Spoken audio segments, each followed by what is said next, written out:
నిజంగా 2013 మేలో బయటకు వచ్చిన తర్వాత టీఆర్ఎస్ పార్టీ నాయకత్వం మీద, చంద్రశేఖరరావు మీద, హరీష్ రావు మీద రఘునందన్ గత 10-12 ఏళ్ల నుంచి రాజీ లేని పోరాటం చేస్తుండనేది మా మెదక్ జిల్లాలో చిన్న పోరని అడిగినా కానీ చెప్తారు. రఘునందన్ రావుకి కాంప్రమైజ్ పాలిటిక్స్ తెలివై, రఘునందన్ రావు కాలుమొక్కుడు తెలియదు. రఘునందన్ రావుకి తెలిసింది ముక్కుసూటిగా మాట్లాడేది తెలుసు. చంద్రశేఖరరావు అయినా గట్లే మాట్లాడతాడు, రఘునందన్ రావు, రేవంత్ రెడ్డి అయినా గట్లే మాట్లాడతాడు. 10 ఏళ్ళు జయ జయ హే తెలంగాణ జననీ జయకేతనం అనే పాటను గుర్తించే సూరత్ లేదని చంద్రశేఖరరావుని నిండు అసెంబ్లీలో నిలదీసిన ఒకే ఒక ఎమ్మెల్యే ఎవడంటే అది రఘునందన్ రావు తప్పితే ఇంకొకరు కాదు. ఇలా దానికి సినిమా బాణీలు, సినిమా వేషాలు, సినిమా రంగులు అద్ది ఈయనేదో క్రెడిట్ కొట్టుకునే నాటకాలు చేసాడు. మాకు రాదు రేవంత్ రెడ్డి గారు. అందుకని నేను ఏమంటున్నా అంటే రేవంత్ రెడ్డి గారిని, హరీష్ రావు గారిని, నేను ఎవరి దయాదాక్షిణ్యాల మీద గెలవలే. మా భారతీయ జనతా పార్టీ బూత్ అధ్యక్షుల దగ్గర నుంచి మొదలుకొంటే మా మెదక్ పార్లమెంటు పరిధిలో ఉన్న ప్రతి కార్యకర్త తన్ మన్ ధన్ పెట్టి రగన్న గెలవాలని కొట్లాడితే ఆ అహంకారపూరితమైనటువంటి కేసీఆర్ కుటుంబానికి, హరీష్ రావు అనేటువంటి దుర్మార్గమైనటువంటి క్రియలకి మా మెదక్ పార్లమెంటు ప్రజలు ఇచ్చినటువంటి తీర్పు నా మెదక్ గెలుపు. నేను వాడేవాడో వీడేవాడో వేస్తే గెలవలేదు. నేను ఎవరి దయాదాక్షిణ్యాల మీద ఈ కుర్చీలోకి రాలేదు. అందుకని నా గురించి మాట్లాడే కంటే ముందు నోరు ఒళ్ళు 2 దగ్గర పెట్టుకోవాలని ఈ రాష్ట్ర ముఖ్యమంత్రి గారిని ఈ సందర్భంగా నేను హెచ్చరించడానికే ఇంత తొందరగా మీడియా ముందుకు రావాల్సి వచ్చింది. ఇంకో మాట కూడా చెప్పదలుచుకున్నా, నేను మాట్లాడగలుగుతా. ఏం మాట్లాడతావు రేవంత్ నువ్వు నాతో మాట్లాడాలంటే? ఎందుకు మరి మల్కాజ్గిరిలో నువ్వు ఎవరిని పెట్టినావు క్యాండిడేట్ను? పక్క జిల్లా వాళ్ళని తెచ్చి ఎందుకు పెట్టినావు? ఎవరికి అమ్ముడు పోయినావు? ఎవరికి అమ్ముకున్నావు మల్కాజ్గిరి సీటు? ఎంతకు అమ్ముకున్నావు? నువ్వు గెలిచిన సిట్టింగ్ సీటు ఓడిపోతే మాట్లాడే తెలివి లేనివి మెదక్ గురించి ఎందుకు నువ్వు మాట్లాడుతూ ఉన్నావు? ఏదో బీసీ బిడ్డనట. ఎప్పుడు యాదికి వచ్చిర్రు బీసీ బిడ్డలు? ఆ బీసీ బిడ్డ నీ మహబూబ్ నగర్లో ఒక్కడు గెలిచిండు కదా, మరి ఆ బీసీ బిడ్డకి ఎందుకు మంత్రి పదవి ఇవ్వలేదు? ఆ కులం మీద అంత ప్రేమ ఉంటే, బీసీల మీద అంత ప్రేమ ఉంటే క్యాబినెట్లో సగం ఎందుకు ఇవ్వలే? ఏదో బీసీ కులగణన చేస్తాం కాంగ్రెస్ చెయ్యి 6 నెలల నుంచి ఎవడొద్దన్నాడు.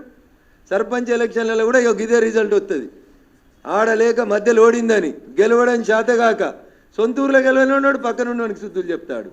సొంత ఎంపీ ఓడిపోతివి, సొంత ఊర్లో ఎమ్మెల్సీ ఓడిపోతివి, ఆఖరికి నీ పాలమూరులో నాకు అనరాదా అన్న?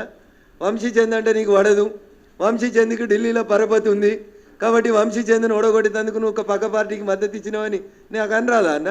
నేను మస్తుగా అనగలుగుతా, మంచి మంచి మాటలు అనగలుగుతా, తలకాయ ఆడబెట్టుకోవాలని కూడా అర్థం కాని మాటలు అనగలుగుతా. కానీ నేను అంటలేను, ఎందుకంటే మా అమ్మ నాన్న నాకు సంస్కారం నేర్పించారు కాబట్టి. నువ్వు ఇన్ఛార్జి తీసుకున్న చేవెళ్ళు ఓడిపోతివి, నీ సొంత జిల్లా మహబూబ్ నగర్ ఓడిపోతివి, ఆఖరికి నువ్వు సిట్టింగ్ ఎంపీ ఉన్న మల్కాజ్గిరిలో మూతోడు జవాబు ఇచ్చిరు మల్కాజ్గిరి ప్రజలు. ఏం మాట్లాడుతూ ఉన్నావు?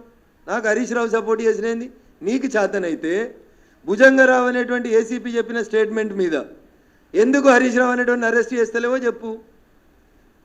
ఓటుకు నోటు కేసులో నిన్ను పట్టపగలు బొక్కలు ఇరిచి గుంజుకపోయారు కదా, మరి ఇలా భుజంగరావు చెప్పిన స్టేట్మెంట్ మీద హరీష్ రావుని కాపాడుతుంది ఎవరో చెప్పాలి రేవంత్ రెడ్డి. ఎందుకు అరెస్ట్ చేస్తలేవు హరీష్ రావుని? కాళేశ్వరంలో కుంభకోణం అయింది, ఎవరు నీళ్ళ మంత్రి? హరీష్ రావు కాదా? ఎవరు హరీష్ రావుతో ములాఖత్ అయింది? నువ్వా నేనా? ఫ్లైట్లో కలిసి బిజినెస్ క్లాస్లో ముచ్చట్లు పెట్టుకుంటామైంది నువ్వు హరీష్ రావా నేను హరీష్ రావా? కులం ఒకటి ఉందని నోటుకొచ్చినట్టు మాట్లాడతావా?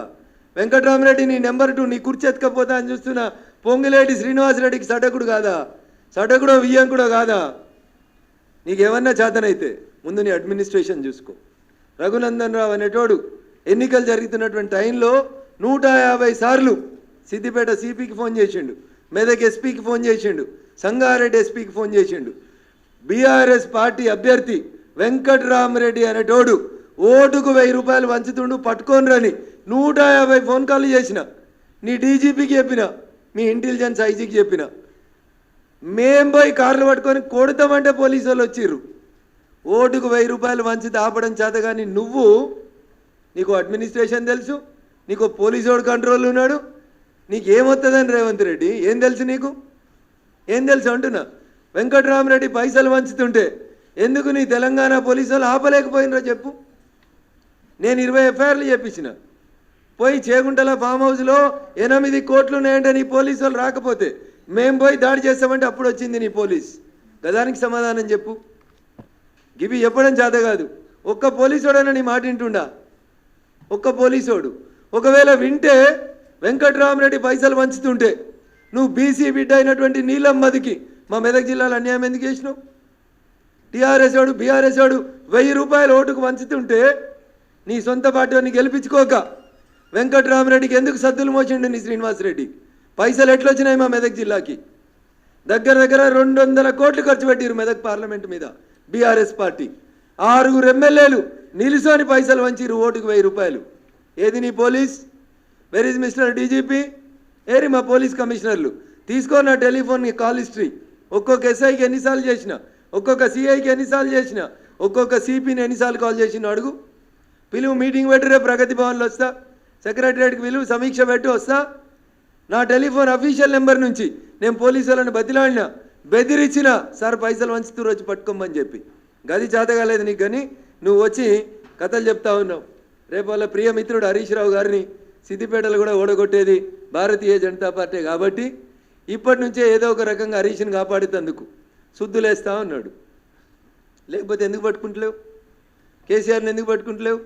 రాధాకిషన్ రావు చెప్పిండు కదా, క్రిస్టల్ క్లియర్గా చెప్పిండు కదా, నేను పోయి నీకు చేత కాకపోతే, నీ పోలీసు వాళ్ళకి తెలవకపోతే రఘునందన్ అనే నేను వకీల్గా చెప్తున్నా, నా 30 సంవత్సరాల ప్రాక్టీస్లో చెప్తున్నా అని డీజీపీకి డీసీపీ రాధాకిషన్ రావు స్టేట్మెంట్ చదివి వినిపించిన, కాపీ ఇచ్చిన.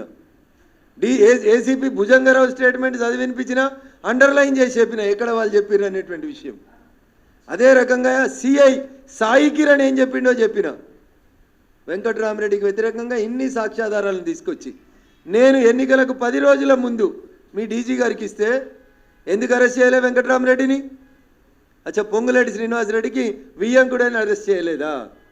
లేకపోతే గెలిచినాక వెంకట్రామరెడ్డి గారు, హరీష్ గారు, మిగతా మా మెదక్ జిల్లాలో ఉన్న బీఆర్ఎస్ ఎమ్మెల్యేలు అందరూ కలిసి మీ పార్టీలకు వస్తారని చెప్పి ఏమన్నా ఫ్లైట్లో ఒప్పందం చేసుకున్నా రేవంత్ రెడ్డి గారు? నాకైతే గంతే అనిపిస్తుంది. అందుకనే మీరు ఆ రకంగా పనిచేసిరేమో అని నేను అనుకుంటా ఉన్నా. అందుకని రేవంత్ రెడ్డి గారు మెదక్ పార్లమెంట్ గురించి కానీ రఘునందన్ గురించి కానీ మాట్లాడేటప్పుడు ఒక్క అక్షరం, ఒక ఏళ్ళు నాదికి చూపిస్తే మిస్టర్ రేవంత్ రెడ్డి 4 ఏళ్ళు నేను చూపెడతాయి. రఘునందన్ రావు జై తెలంగాణ అన్నోడు, రఘునందన్ రావు రోడ్లు ఎక్కినోడు, రఘునందన్ రావు పోలీసులతోటి కలబడ్డోడు, కుస్తీ పట్టినోడు.